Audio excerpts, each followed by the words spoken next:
ढका हुआ एक पहाड़ी गांव। कैमरा धीरे धीरे गांव के ऊपर से उड़ता है। एक संवाद की आवाज आती है। गांव के उस पार की पहाड़ी पर एक गुफा है, सैकड़ों साल पुरानी। कहते हैं जो उसमें गया वो कभी वापस नहीं आया। अर्जुन कैमरा नोटबुक लेकर बस से उतरता है। गांव वाले उसे उत्सुक निगाहों से देखते हैं। अर्जुन, मुझे गुफा की सच्चाई जाननी है। ये सिर्फ अफवाह है या कोई राज छुपा है? गांव का प्रधान विक्रम उसे टोकता है। विक्रम, बाहर से आए लोग उस गुफा की तरफ जाते हैं और फिर कोई उनका नाम तक नहीं लेता। भूल जाइए उस रास्ते को, नेहा पहाड़ियों की खुदाई में व्यस्त है। अर्जुन उससे मिलने आता है। नेहा, मैंने गुफा की दीवारों पर प्राचीन लिपि के चिन्ह देखे हैं। वो कोई सामान्य जगह नहीं है। हो सकता है वहां कोई सभ्यता के अवशेष हो या कुछ और। अर्जुन मुस्कुराते हुए, तो फिर चलिए उस गुफा तक। अर्जुन और नेहा गांव में रुकते हैं। रात को अर्जुन को किसी के चीखने की आवाज आती है। वह बाहर झांकता है। एक बुजुर्ग आदमी भागते हुए गुफा की दिशा में जा रहा है। अर्जुन धीरे से, कोई गुफा की ओर जा रहा है।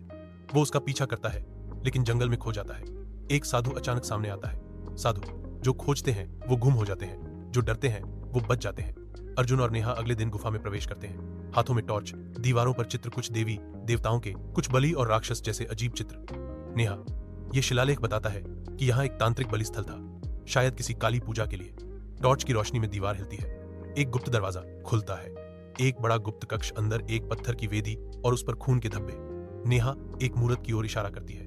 नेहा, ये अग्नितांत्रिक की मूर्ति है, एक ऐसा साधु जिसने खुद को अमर करने के लिए बलि की परंपरा शुरू की थी। अर्जुन, क्या वो आज भी जीवित है? अचानक एक तेज हवा चलती है। मूर्त की आंखें लाल चमकने लगती हैं। गुफा के अंदर सब कुछ हिलने लगता है। नेहा की टॉर्च बंद हो जाती है।